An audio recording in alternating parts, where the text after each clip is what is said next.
Now, since this directive that telecommunications subscribers should link their SIM card to the NIN, since the directive, a lot of criticisms have followed. By the way, I tried to reach out to NIMSI. They are yet to respond to me. However, one group that seem not to agree with this situation is the operators, and they are the Private Telecommunications and Communications Senior Staff Association of Nigeria. Let's find out why, and I have here with me in the studio the President, Private Telecommunications and Communications Senior Staff Association of Nigeria, Mr. Obeyemi Tomori, who joins me now. Good morning, Mr. Tomori. Thank you for joining us. Thank you for having me. Good morning. Now, I'm sure you saw that report. For me, watching it is quite disheartening, considering the situation we are in now. We're talking about a pandemic, and then we have a lot of people flocking out there. Now, where does your association stand in all of this? Thank you very much. For my association, as we have already said, and in many avenues, we've also tried to make this communication, is that although we recognize the importance and the need for the action that the government is taking, but using the scare tactics, as we will say, to make sure that you get people to do the NIN registration, because in this particular activity that is happening, the problem is not linking the NIN to the SIM registration, but the problem is people actually having the NIN registration in the first place. Now, if you have over 100 million, as a lot of people have said, and the statistics have shown that are yet to get registered, and you want them to register within a very short period, then we are going to see what we have already seen in this last report. And I can see that we have mentioned also there that there is partial compliance with the COVID-19 protocol. There is nothing like partial. It's either you are compliant, or you are not compliant.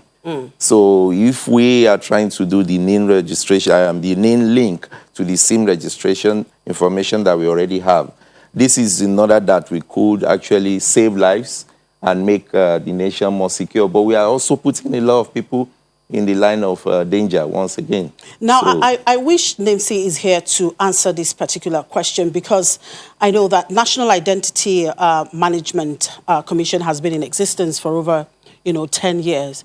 And this NIN registration didn't just start now, but one would wonder why government is just realizing the significance of this registration at this point. Actually, the government realizes the need, the importance of the registration right from the onset. But the problem is about we, the people that needs to take up this and just go there, do the registration. Now, the real reason why the registration is needed in the first instance is to be able to have a database where you can always refer to in order to track someone down, get necessary information about someone. Now, the situation in the country presently, where we have a lot of things happening in the northeast, in the northwest, everywhere, even in the other parts of the country, we have a lot of kidnapping. Kidnappers will always use SIM cards, mobile phones to make communications and so on. The government needs additional information with which they can actually track down whoever needs to be tracked down. Now, that is the essence of, that is the main reason why the government is trying to enforce this at this time. The only problem and the main problem we have and others have is the way we are going about it. Or the timeliness. The timeliness, yes, as you said, it's been there for over 10 years. Yes, we could say a lot of people are supposed to have gone for this registration when the offices were always deserted. But as you know, people will think it is not necessary, but it is also for our government to make sure that, excuse me, that make sure that they take care of the populace and make sure that you don't put them under unnecessary stress, as we have seen.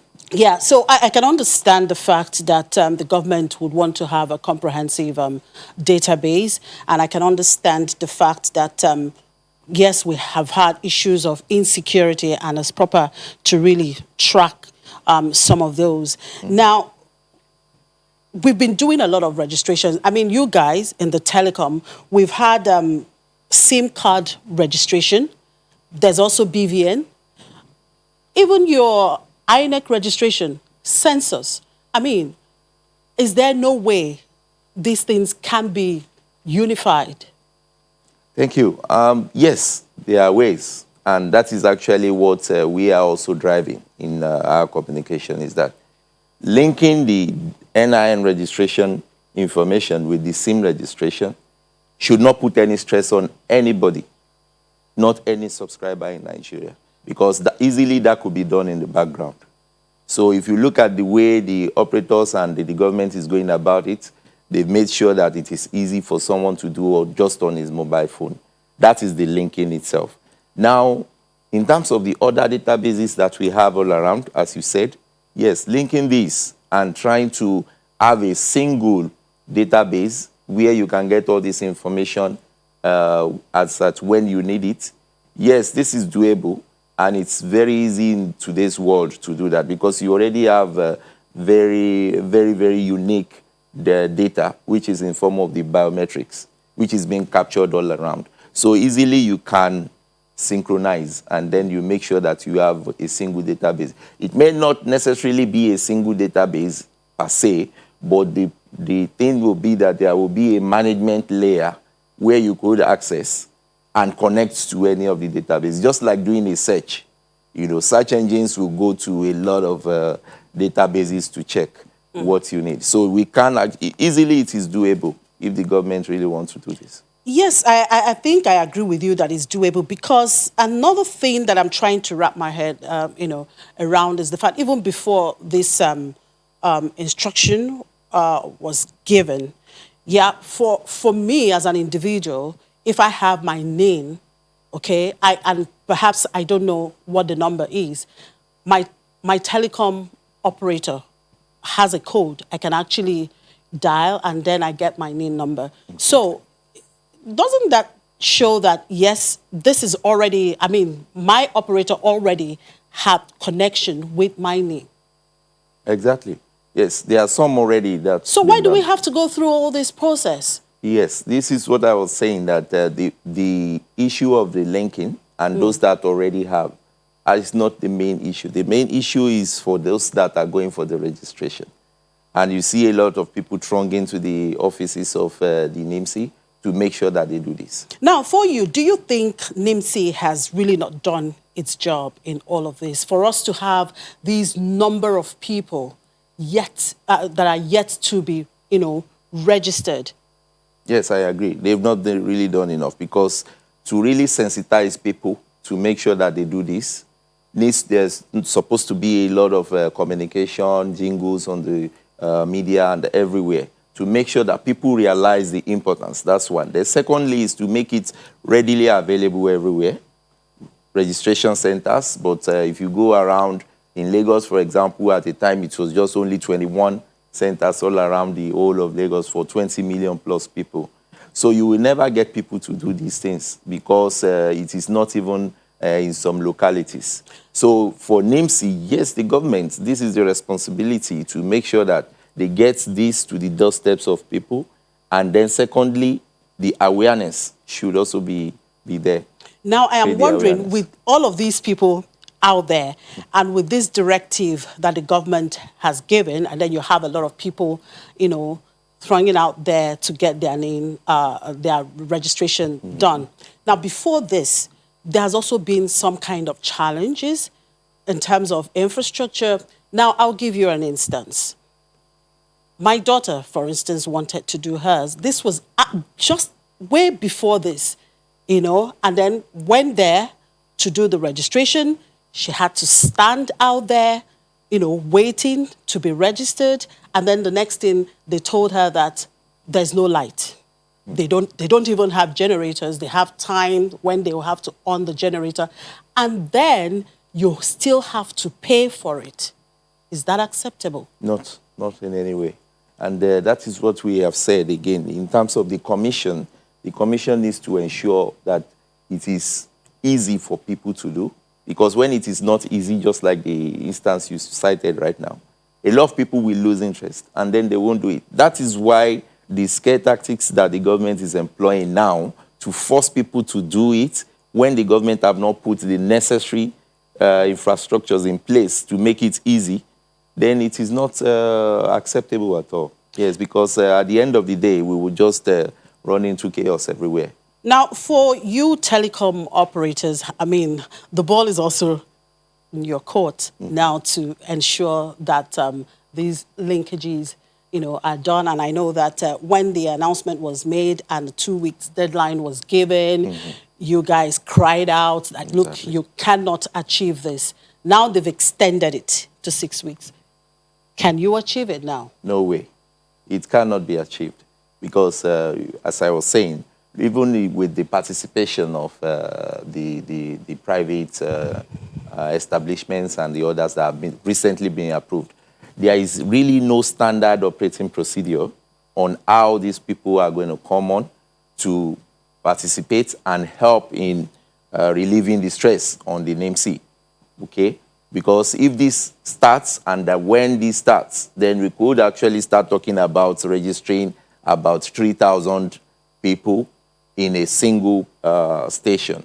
If you have about 1,000 of them in Lagos, for example, then you will expect that every day you shouldn't do less than 1,000 or even 3,000 for you to be able to cover the number that you're expecting in Lagos. These are things that the government could have actually calculated and realized that this duration is not enough. Now, before they came up with this announcement, yeah. were you guys carried along? Did you have a conversation with them? Did they tell you, look, this is what we want to do? Were you guys carried along? Actually, yes. As you know, we are the union side. Yes, in terms of people, yes, there has been some communications in terms of like getting data, information from the operators back and forth and so on. Okay, in terms of the auditing, I would say this is still ongoing anyway.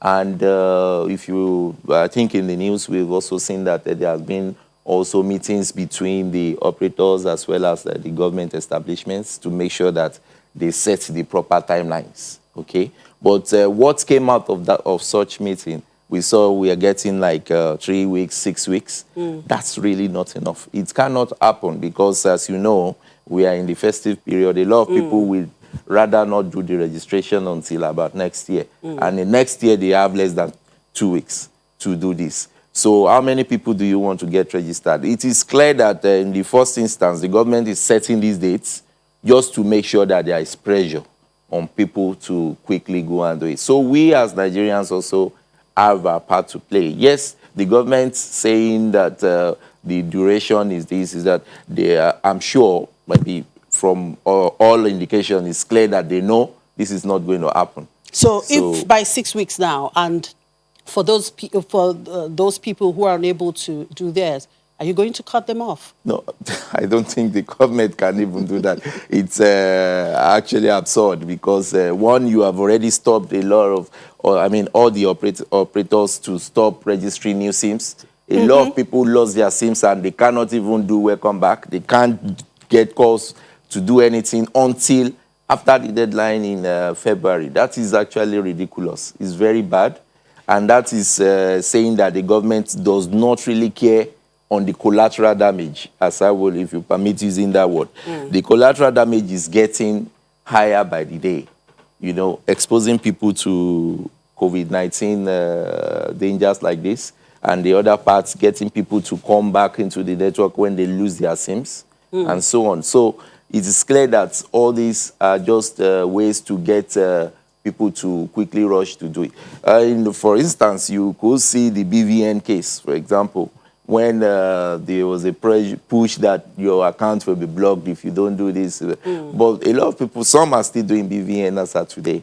So I believe that for the government, what should be done is the awareness level should be raised, not scaring people. When you scare them, if you don't do this, I'm going to do this to you, then you cause chaos like this. And you give also room to people who want to take advantage of others. Like you said, asking for money to do this is completely wrong.